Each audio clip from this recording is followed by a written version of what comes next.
Ahora voy a hacer esto, ahora voy a hacer aquello, sin tener instrucciones específicas de parte del Señor.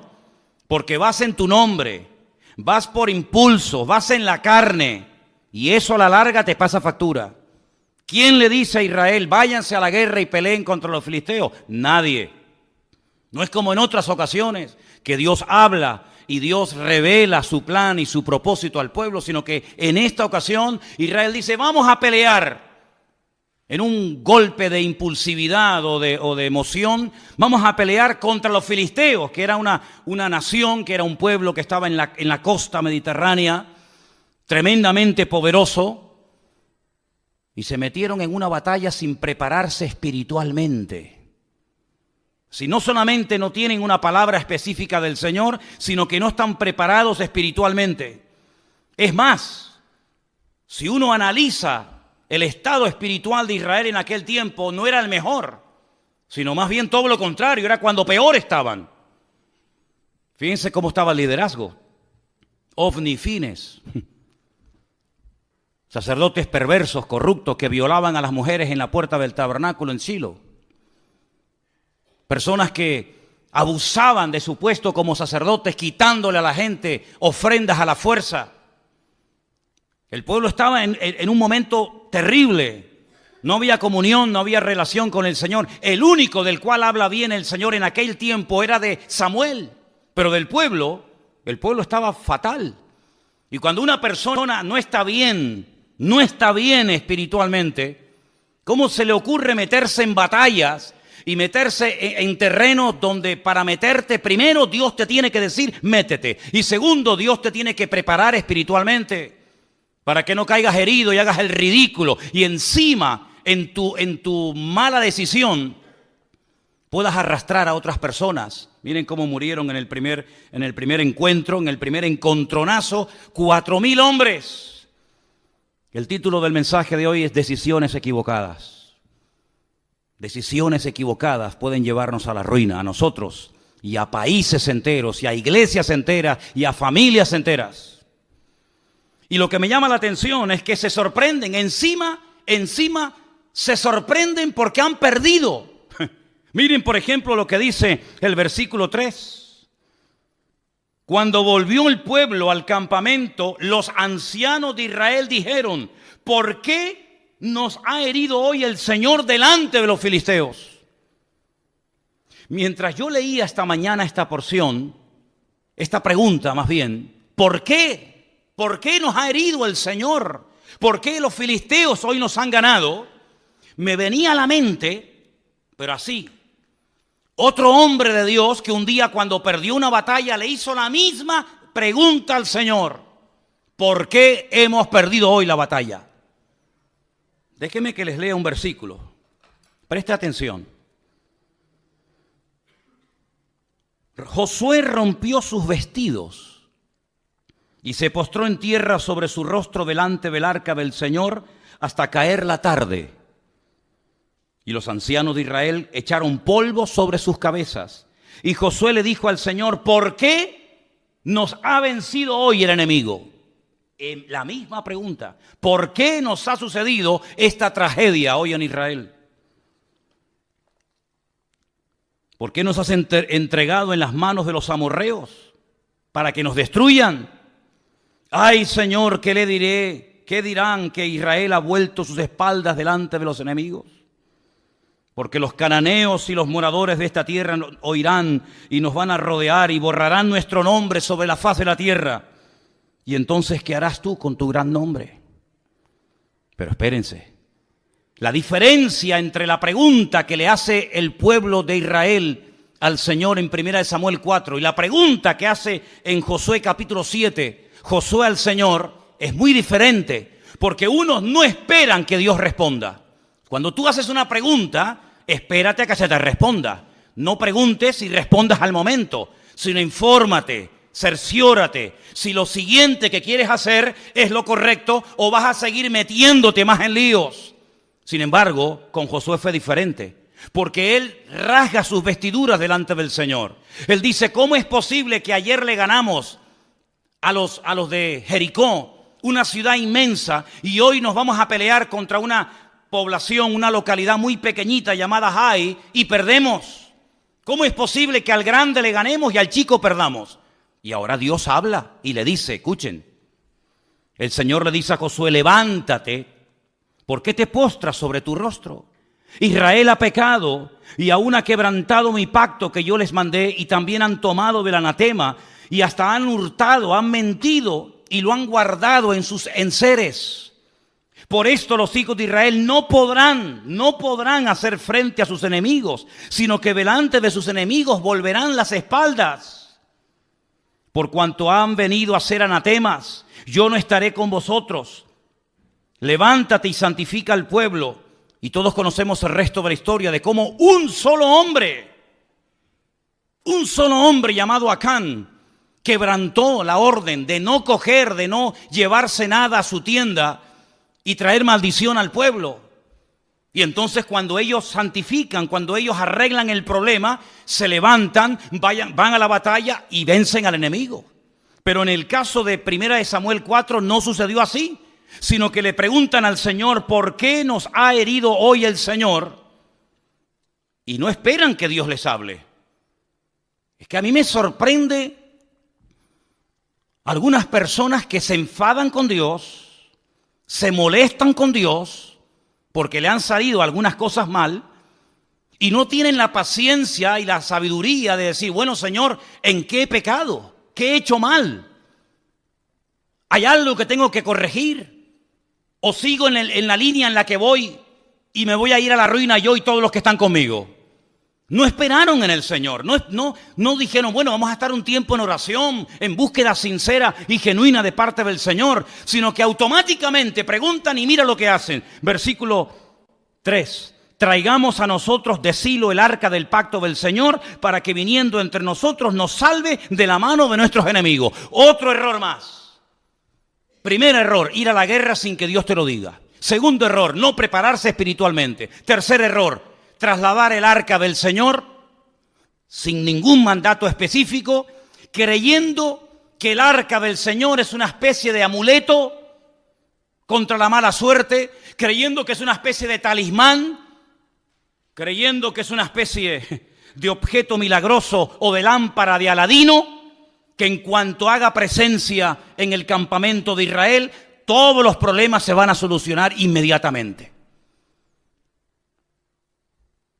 ¿Cuánta gente se rodea de cruces, de estampitas, de resguardos, de amuletos, creyendo que de esa manera están protegidos contra los malos espíritus, las malas influencias, que Dios está con ellos? ¿Saben lo que demuestran las personas que recurren a cosas creadas por el ser humano para autoprotegerse contra el mundo espiritual? ¿Saben lo que demuestran? Que no conocen a Dios. Porque si conocieran a Dios, sabrían perfectamente que Dios no necesita de nada ni de nadie para proteger tu vida y pelear tus batallas. No tenemos que llevar cruces en el cuello para protegernos de nada. No tenemos que llevar ningún tipo de amuleto, de resguardo para decir, ay, es que por si acaso me hacen algo, o por si acaso alguien me hace algo. No, mi hermano, el ángel del Señor acampa alrededor de los que le temen y los defiende, dice la Biblia. Y decía el rey David, y de esto sabía mucho, y aunque un ejército acampe contra mí, no temerá mi corazón, porque el Señor es mi luz y mi salvación. Bendito sea Dios. Ellos dijeron, no, traigamos el arca. No importa si estamos en pecado, no importa. No importa si nos llevamos mal los unos contra los otros. No importa si la santidad ya es la asignatura pendiente. No importa si estamos bien o mal. Traigamos el arca, que al fin y al cabo no cuesta nada traer un mueble, trasladarlo de un sitio a otro, y el arca por sí misma nos defenderá contra el enemigo. Pero el arca no fue diseñada ni creada por el Señor para tales objetivos. El arca era, digamos, un mueble. Tenemos ahí en la entrada una especie de réplica, ahí tenéis una fotografía de cómo podía ser el arca en aquellos tiempos. En su interior, en esta caja, en este cajón de madera de acacia forrado de oro por dentro y por fuera, se guardaba un poco de maná para recordarle al pueblo de Israel que Dios había suplido milagrosamente durante muchos años el alimento en el desierto. Se guardaban las tablas de los 10 mandamientos, las que rompió Moisés la primera vez y la segunda, que estaban intactas en su interior. Y también la vara de Aarón también se guardaba cerca de este arca. Era un mueble de oro. Arriba pueden ver, en la parte de arriba, entre las alas de los querubines, estaba lo que llamaban el propiciatorio, y era el lugar en donde entraba el sumo sacerdote una vez al año y derramaba la sangre de un sacrificio que previamente había hecho en la entrada, y allí oraba y allí intercedía para que Dios protegiera al pueblo de Israel durante un año más, hasta el próximo día del Yom Kippur, el día del perdón. Tremendo. Parece que el pueblo de Israel no termina de aprender la lección. No es la primera vez que recurren a un objeto creado, no es la primera vez que recurren a un objeto depositando su fe en el objeto más que en el Dios del objeto. Ya lo habían hecho en el monte Sinaí, ¿se acuerdan? Cuando dice la Biblia que según ellos, Moisés tardaba mucho. No sabían qué había ocurrido con el varón de Dios. Y entonces dijeron, mira, como no sabemos lo que ha pasado con este hombre, si está vivo, si está muerto, si vendrá o no vendrá más, vamos a hacernos unos dioses que nos vuelva otra vez a llevar por el desierto y volvamos otra vez a Egipto. Y dice la Biblia que Aarón, el hermano de Moisés, le pidió a la gente que les diera zarcillos y pendientes de objetos de oro, y lo fundieron y le dieron forma, y dice que hicieron un becerro de oro. Y entonces le dijeron, este es el Dios que te sacó de Egipto. Y cuando Moisés baja de la montaña se encuentra aquel espectáculo vergonzoso y les dice, ¿qué habéis hecho? Y Aarón, tratando de justificar lo injustificable, les dice, no sé, yo cogí el oro, lo eché en el fuego y salió esto. Así dice, léanlo. Yo eché el oro y de repente, no sé, ¡pum!, apareció así de la nada este becerro de oro. Y Moisés se indigna y rompe las tablas de los 10 mandamientos y tiene que otra vez volver a subir a la montaña, porque ellos lo que querían era tocar, ellos lo que querían era ver a ese Dios, que no era ese Dios ni mucho menos, ¿verdad? Ya también lo hicieron en la época de Gedeón. No sé si se acuerdan ustedes que Gedeón hizo un efod, que al final terminaron adorándolo. No sé si recuerdan la historia de cuando Moisés peca por murmuración en el desierto y mueren miles de personas. Y el Señor le dice que haga una serpiente de bronce y que la clave en un asta para que la gente cuando la mire. Detrás de todo esto hay una explicación extraordinaria. Y dice que aquella serpiente de bronce en los tiempos de los reyes le presentaban incienso y fue objeto de adoración hasta que tuvieron que despedazarla. Y así el hombre tiene siempre como una tendencia a agarrarse a cosas. Y alguien dijo que potencialmente todos los seres humanos tenemos tendencia a la idolatría. Parece mentira. Hay gente que dice, no, yo no adoro a nadie, sí, pero luego pero tus hijos los adoras, ¿verdad? O adoras tu casa, o adoras tu trabajo, tu coche, o tus pertenencias. El hombre siempre está tratando de tener algo a lo cual agarrarse y de poder ver, de poder... Sin embargo, nos olvidamos de aquella palabra tremenda en el Evangelio según San Juan, capítulo 4, cuando el Señor Jesucristo dice que Dios es espíritu. Y los que quieran adorar a ese Dios de espíritu tienen que hacerlo en espíritu y en verdad. Y la palabra del Señor nos enseña que nuestro Dios no se puede hacer, no se puede medir, no se puede pensar, porque nuestro Dios es, primero, inmortal. Segundo, infinito. Dígalo conmigo. Tercero, inmutable. Cuarto, inalterable. Quinto, incomparable. Sexto, inigualable. Séptimo, inescrutable. Y así podríamos estar toda la noche enumerando características de nuestro Dios. Y nuestro Dios prohíbe que se le hagan a Él figuras de oro, de plata, de piedra, de bronce o de lo que sea, sino que al Señor tu Dios adorarás y a Él solo servirás, sin darle ningún tipo de forma, sin darle ningún tipo de medida, sino que nuestro Dios es espíritu y por eso Él ha puesto su espíritu en nosotros para que podamos comunicarnos con Él por la fe y no por vista. ¿Cuántos dicen amén? Pero Israel cayó en la torpeza de creer que porque venía el arca al campamento, lo cual trajo aparentemente mucho júbilo y mucho grito, pero solamente fue eso. Mucho grito, nada más.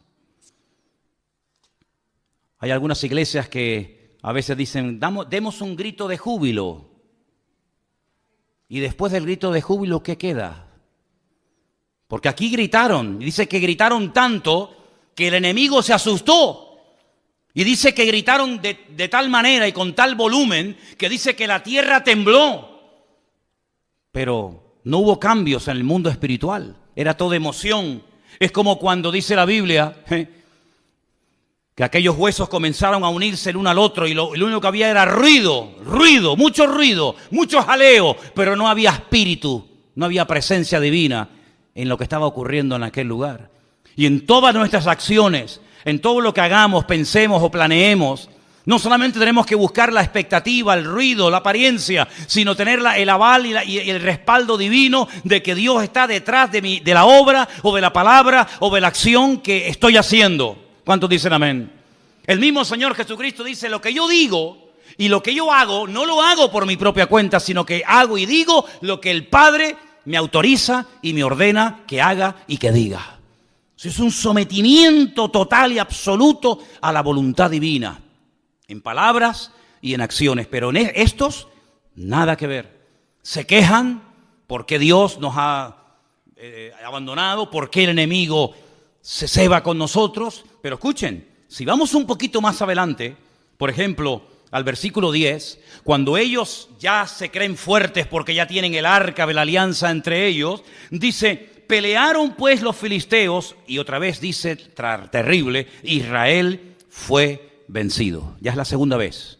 Primera vez te dio una paliza y 4,000 hombres perdieron la vida. Y no aprendes, no hay manera, Vas de mal en peor y sigues y sigues y sigues. Pero ¿cuándo nos vamos a dar cuenta que lo natural es un reflejo de lo espiritual? ¿Cuántos millones de veces tengo que decir lo mismo? Que cuando las cosas van mal, Dios te está dando un mensaje que tienes que saber interpretarlo y tienes que pararte y preguntarle al Señor, Señor, ¿qué está ocurriendo? Porque no es como el mundo dice, bueno, es mala suerte, es una mala temporada, no. Sino que la palabra del Señor nos da principios concretos y específicos para que la victoria no sea algo casual, algo esporádico, sino sea la tónica habitual de nuestra vida. Y cuando en mi vida no hay victoria, cuando en mi vida lo único que hay son desgracias, follones, peleas, divisiones, enfermedades, conflictos, etcétera, etcétera, tienes que pararte, querido. Y tienes que preguntarle a tu Dios, que dicho sea de paso, es un Dios de amor, que quiere lo mejor para sus hijos. Señor, ¿qué estoy haciendo mal? No como esto que le decían, ¿por qué nos has abandonado? No, el problema no está que Dios les ha abandonado. El problema es que ustedes han abandonado a Dios. No le eches la culpa a Dios. Como dicen los inconversos que todos conocemos, ¿y si Dios es tan bueno? ¿No has encontrado gente así? Bueno, si Dios es tan bueno, ¿por qué se mueren los niños de hambre? ¿Y por qué hay guerras por aquí? Como si Dios fuera el culpable de todo eso. Y aquí está esa actitud reflejada. ¿Os dais cuenta que el corazón del hombre, da igual si es en el Antiguo, en el Nuevo Testamento, en la Edad Media o en el tiempo presente, el corazón del hombre es igual? Siempre tratando de buscar el chivo expiatorio. Siempre tratando de echarle la culpa a algo o a alguien, menos a sí mismo. Claro, hemos perdido la guerra porque nos has abandonado. La culpa la tienes tú. Porque yo fui a la guerra, yo afilé mi espada, yo me fui con mi coraza, con mi yelmo, con mi jabalina, me fui preparado, pero tú no me apoyas, tú no estás conmigo, tú no me respaldas y por eso las cosas me van mal en la vida. No caigas en ese error. Los que hablan así son los que no conocen a Dios. Los que conocen a Dios pueden llegar a decir, aunque Dios me mate, lo seguiré adorando, porque yo sé que mi Redentor está vivo. Pero los que hablan así, ¿por qué nos has abandonado? Son los que están mal e intentan condenar a Dios para justificarse a sí mismos. Es como en una de las conversaciones profundas que Job mantiene con Dios, donde él intenta presentar argumentos convincentes. Y hay un momento en el que Dios le interrumpe y le dice, pero querido Job, ¿me vas a condenar a mí para justificarte tú? No, queridos. Cuando las cosas en la vida no ruedan y no salen en lo natural, en lo espiritual, en todas las áreas de nuestra vida, no hay bendición, no fluye la bendición de Dios, no tienes una vida atractiva, una vida que la gente diga, yo quiero ser como esa mujer, yo quiero ser como esa familia, yo quiero ser como ese hombre. Cuando tu vida es una vida de tragedia, de desgracia, de lío, de follones, cuando tu vida no es una vida que sea luz, sino es tiniebla, tienes que pararte y no echarle la culpa a Dios, sino preguntarte, Señor, ¿qué estoy haciendo mal? Y el Señor te va a hablar, como le habló Josué, ¿visteis? Y le dijo, no, no, no, es que el problema es que hay pecado y Dios no se puede mover y su gloria queda detenida cuando hay pecado y desorden en el pueblo. A mí me sorprende que siga lloviendo. A mí me sorprende que podamos seguir respirando. A mí me sorprende que aún estemos con vida.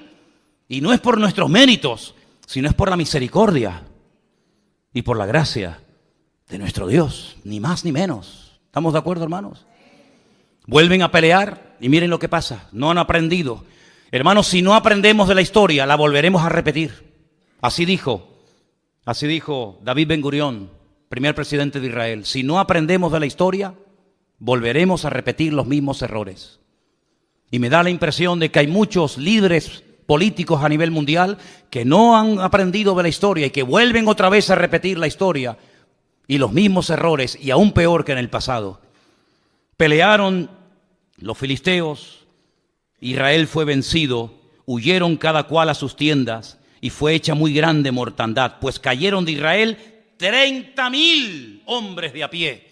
Primeramente habían caído 4,000, ahora 30,000, ya van 34,000 muertos. Pero cuando tú abres una brecha al pecado, el pecado siempre va más, es como un cáncer. El cáncer no va menos. El cáncer cada vez va más, amigo. Y si empezó de una forma muy sencillita y ahí prácticamente inapreciable, como no se actúe inmediatamente, eso se va a extender y cuando quieras meterle mano es demasiado tarde. No solamente ya han muerto 34,000 hombres, pero 34,000 hombres significa, no digo todos, pero muchos tendrían hijos. ¿Cuántos miles de niños quedaron en aquel tiempo huérfanos por una mala decisión? ¿Cuántas viudas? Porque la mayoría de estos hombres que iban a la guerra eran mayores de 20 años. De hecho, si no tenían 20 años o más, no podían ir a la guerra. Y a esas edades, la mayoría de los hombres ya estaban casados. Es decir, que no solamente quedaron miles de niños huérfanos, sino miles de mujeres quedaron viudas por una mala decisión. Pero no solamente fue eso, sino dice que en aquel segundo encuentro de Israel contra los filisteos, los dos hijos del sacerdote Elí murieron, Ofni y Fines. Versículo 17. El mensajero dijo, Israel huyó delante de los filisteos y también fue hecha gran mortandad en el pueblo y también tus dos hijos, Ofni y Fines, fueron muertos y el arca de Dios ha sido tomada. Ya están muriendo hijos por culpa de los padres. Ya no solamente son los padres los que mueren, también son hijos los que están muriendo por las malas decisiones de los padres. Jesús dijo en una ocasión una palabra tremenda, que a veces se cita así muy a la ligera y no nos paramos a pensar en la profundidad que contiene la misma. Él dijo, los tropiezos, no os engañéis, siempre vendrán. Es como cuando dijo los pobres siempre estarán en el mundo. Cuando queráis podéis ayudar a los pobres. Siglo XIX, siglo XX, siempre habrá pobres, siempre habrá miseria, siempre habrá desigualdades, ¿verdad? Ricos, pobres, los que estén bien, los que estén abajo. Y él dijo, tropiezos, problemas y dificultades siempre vendrán. Pero ay de aquel que me haga tropezar a uno de mis hijos y a uno de mis pequeños. Porque mejor le fuera haberse atado una piedra de molino al cuello y echarse a la mar que haber hecho tropezar a uno de estos pequeños. Si te quieres reventar y hacer lo que te da la gana, hazlo. Allá tú, con tu conciencia y con tu Dios. Pero ten cuidado que en tu locura arrastres a tus hijos y el día de mañana te pese en el alma y en el corazón haberlos tenido del tingo al tango ahora aquí y mañana allá y al final ni comes ni dejas comer a tus hijos. Ten mucho cuidado porque por la locura de esta gente no solamente niños quedaron viudos, no solamente huérfanos, no solamente mujeres quedaron viudas, sino que ahora también están comenzando a morir hijos. Y es terrible cuando a veces por nuestras decisiones equivocadas, vuelvo a decir, decisiones equivocadas, título del mensaje de hoy, hacemos tropezar a otras personas que nos siguen, pero no porque te apoyen, sino porque no les queda otro remedio. Pero no te olvides que el que te siga a la fuerza algún día te abandonará, porque los que nos tienen que seguir a nosotros no es por la fuerza, no es por la presión, sino es por la convicción. También seguían a Saúl, pero dice que le seguían temblando de miedo. Pero sin embargo dice que había muchos que seguían a David desarmados, pero porque tenían una confianza tremenda en su líder, porque sabían que era el hombre más cerca del corazón de Dios. ¿Te das cuenta? 34,000 muertos. Miles de niños huérfanos, miles de viudas solas, los hijos del sacerdote muertos. Pero hay más todavía, hay más todavía, porque no doblan su corazón delante de Dios, porque no se humillan. Y cuando no se humilla el pueblo, cuando no pide perdón, el diablo se ceba y el diablo va por todas y ahora les roba el utensilio más sagrado en toda la historia del pueblo de Israel, el arca del pacto. El Aarón Berit, el arca del pacto. Esa palabra pacto en hebreo es Berit, es una palabra sagrada, es una palabra que tiene una connotación espectacular, porque un pacto no es un contrato. Un contrato se quiebra, se rompe cuando uno de los dos no cumple las condiciones. Pero los pactos que Dios ha hecho no se quiebran, los pactos de Dios son eternos. Y ellos traen ese mueble que es el símbolo, es la representación física, tangible y visible de un pacto que un Dios eterno ha hecho con un pueblo que le está siendo infiel. Y lo que recurren es al tipo, al símbolo, en vez de al Dios del pacto. Qué tremendo cuando aquella mujer llamada Helena se dedicó a ir por Tierra Santa, sobre todo por Jerusalén, buscando reliquias. Era la madre de Constantino, supuestamente el primer emperador romano convertido o que reconoció y admitió el cristianismo como la religión oficial del Imperio Romano. Y fue a Jerusalén y comenzó a buscar el lugar donde Cristo había muerto. Y fue a Jerusalén buscando la túnica que le habían quitado los romanos cuando estaba clavado en la cruz. Y fue a Jerusalén tratando de encontrar astillas de aquella cruz y los clavos y las espinas y la sandalia y esto y aquello. Y ahí comenzó todo un negocio y toda una parafernalia litúrgica y religiosa acerca de cosas, ¿verdad? Y la gente hasta el día de hoy adora y se agarra y se aferra a cosas, al fin y al cabo creadas por el ser humano. Y cuando vamos a Israel yo le digo a la gente, ¿y qué más da? ¿Qué más da? Si sobre esa piedra el Señor se inclinó, se sentó o lloró, ¿qué más da? No deja de ser una piedra, no adoremos las cosas, adoremos al que vive por los siglos de los siglos, amén. Sin embargo, el hombre, como dije antes, tiene una tendencia brutal a la idolatría. Y si no tiene nada o a nadie a quien adorar, recurre a la peor de todas las idolatrías, que es la egolatría, que es adorarme a mí mismo y decir yo soy el dueño, yo soy el Dios. Y encima le digo al verdadero Dios, tú no existes, el que existe soy yo. Esa es la peor de las idolatrías. Y esto es lo que le pasó al pueblo de Israel, un pueblo que tenía que ser cabeza y se convirtió en la cola y en el hazmerreír de los filisteos en aquella época. Quiero que volvamos a ver esa imagen donde veíamos el territorio que ocupaban los filisteos en aquella época.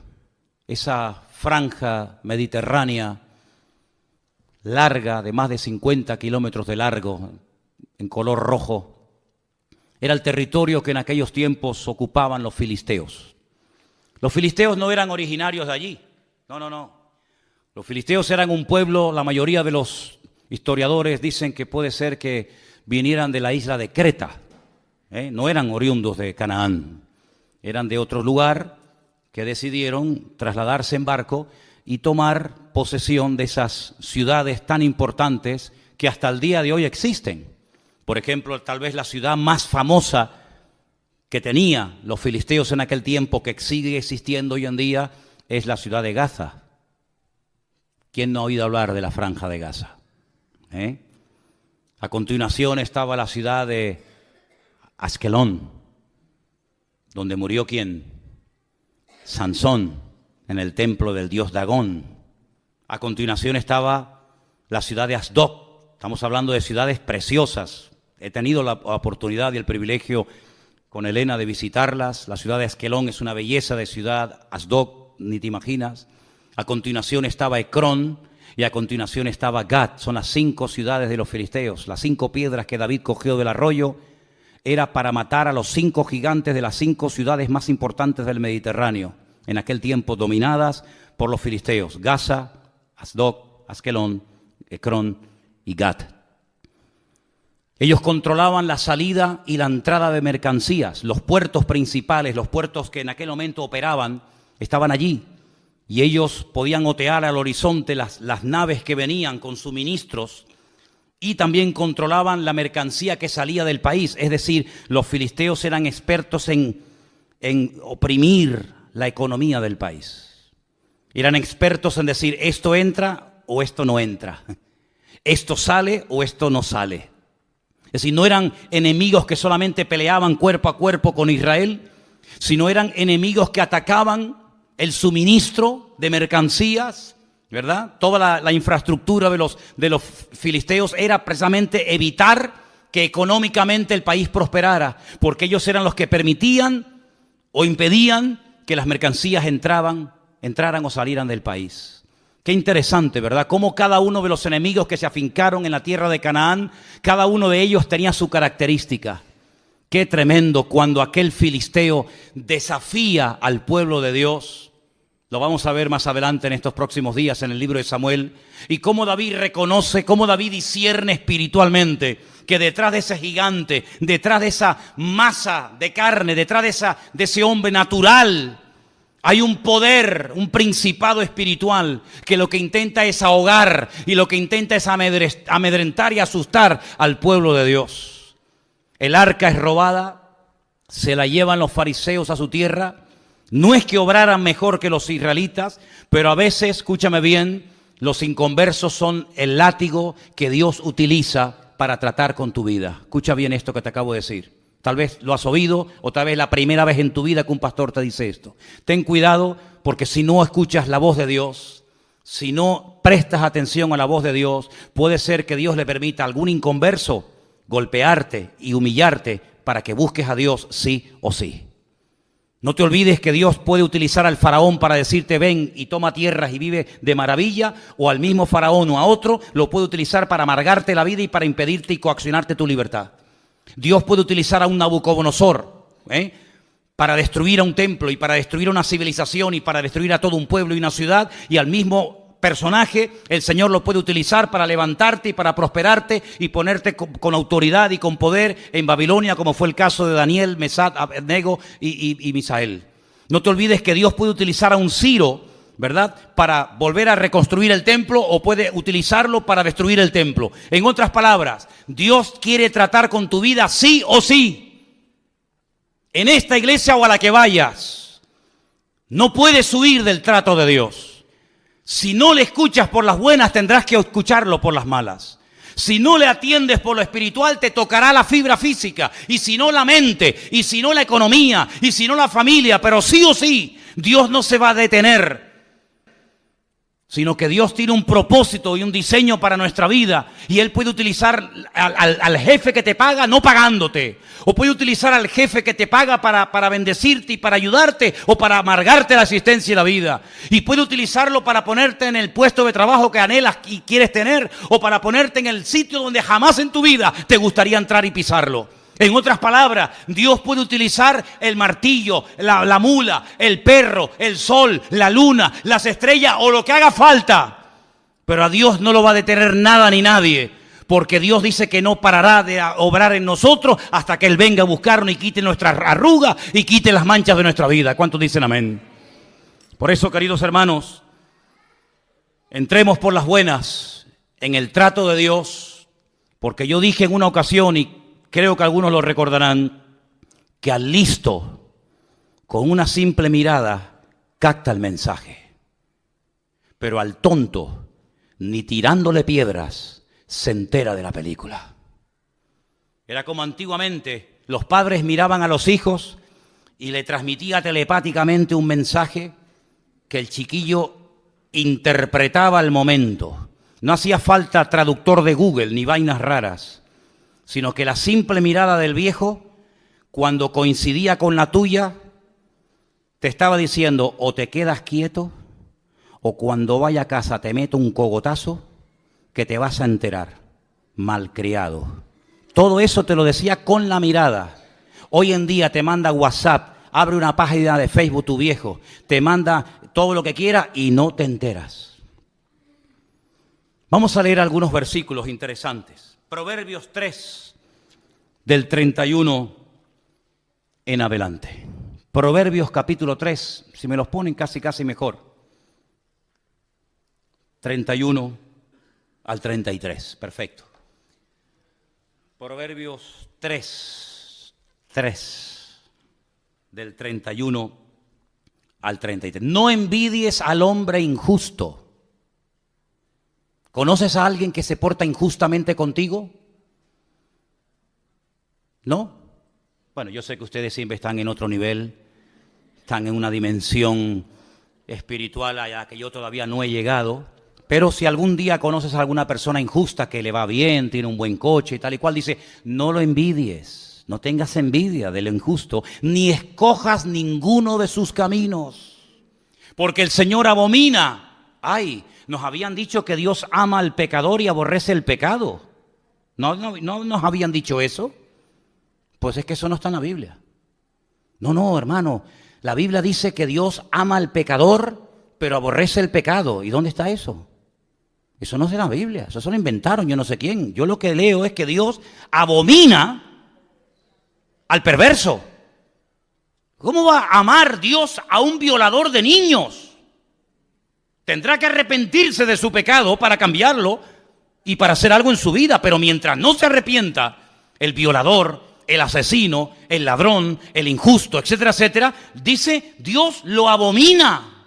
Abomina al perverso. Pero su comunión íntima, ¿con quién es?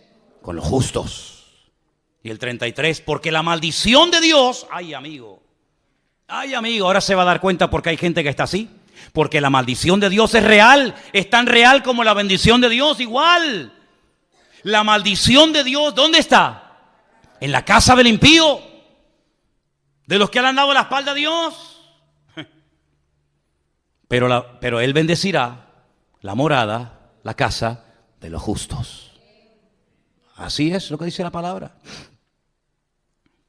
Salmo 37.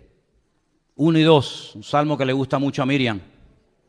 Salmo 37, 1 y 2, es precioso. No te impacientes a causa de los malignos. Otra vez la envidia. Ni tengas envidia de los que hacen iniquidad. Porque como hierba serán pronto cortados y como hierba verde se secarán. ¿Cuántos dicen amén? Y el último. Segunda de Pedro, capítulo 2, del 20 al 22. Dice así la palabra. Ciertamente, y esto es muy fuerte esta palabra que voy a leer esta noche. Espero que no haya nadie que esté viviendo en este terreno.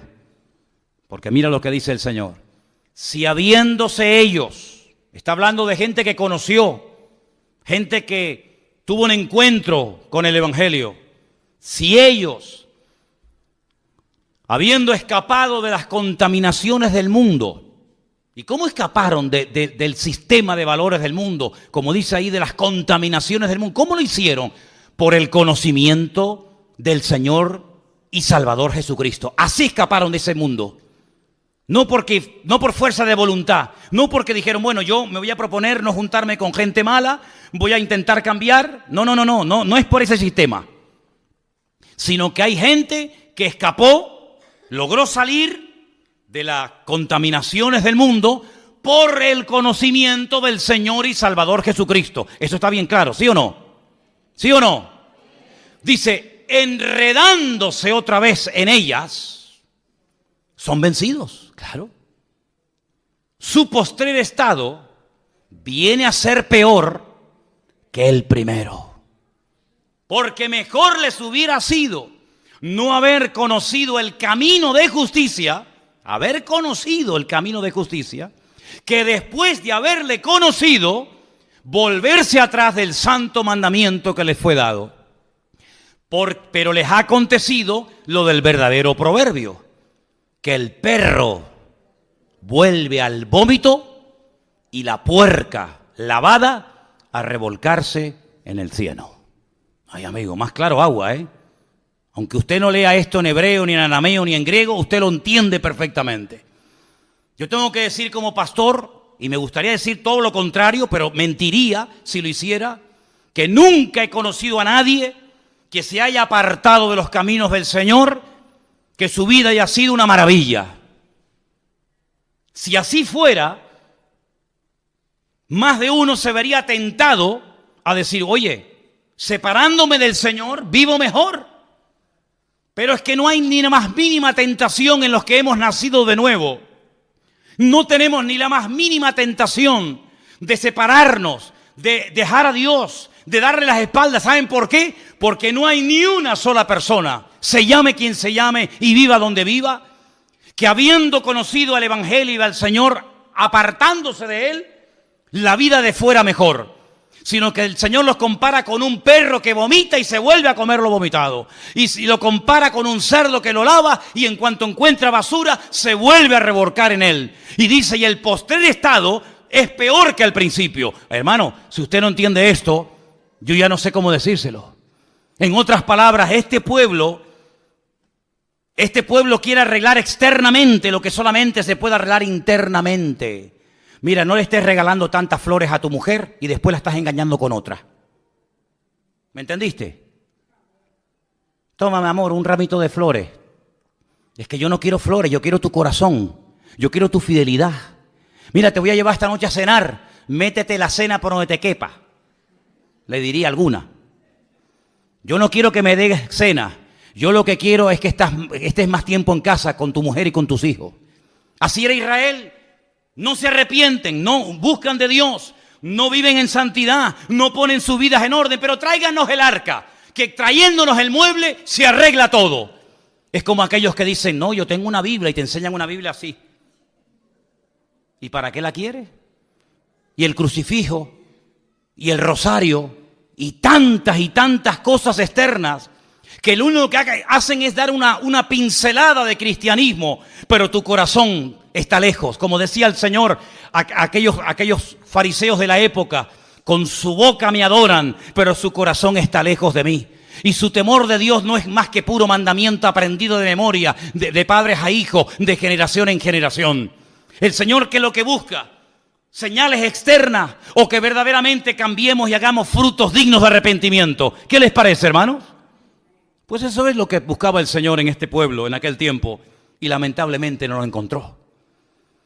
Quiero terminar contándoles una historia real de un hombre que era científico y viendo cómo estaba el mundo tan deteriorado, tan pésimas condiciones, intentó en su laboratorio encontrar la respuesta a los males del mundo. Y ahí estaba de noche y de día con sus fórmulas químicas y matemáticas y esto y aquello, tratando de encontrar algo, no sé, algo, una pastilla, un remedio para los problemas del mundo. Pasaba horas y días, semanas enteras en su laboratorio, tratando de encontrar el remedio para los males del mundo. Y cuando estaba allí metido con todo su trabajo y con toda la faena, de repente entra en el laboratorio su niño pequeño de 6, 7 años, revoltoso, toqueteando, jugueteando con todo. Y el padre sabe que no va a poder seguir trabajando porque el chiquillo era muy inquieto. Y entonces no se le ocurre otra cosa al padre que coger una revista donde hay un mapa del mundo, lo arranca, la corta en pedacitos y le dice al niño, toma, tú solo, quiero que arregles el mundo, quiero que pongas cada continente y cada ciudad en su sitio, cada país en su sitio.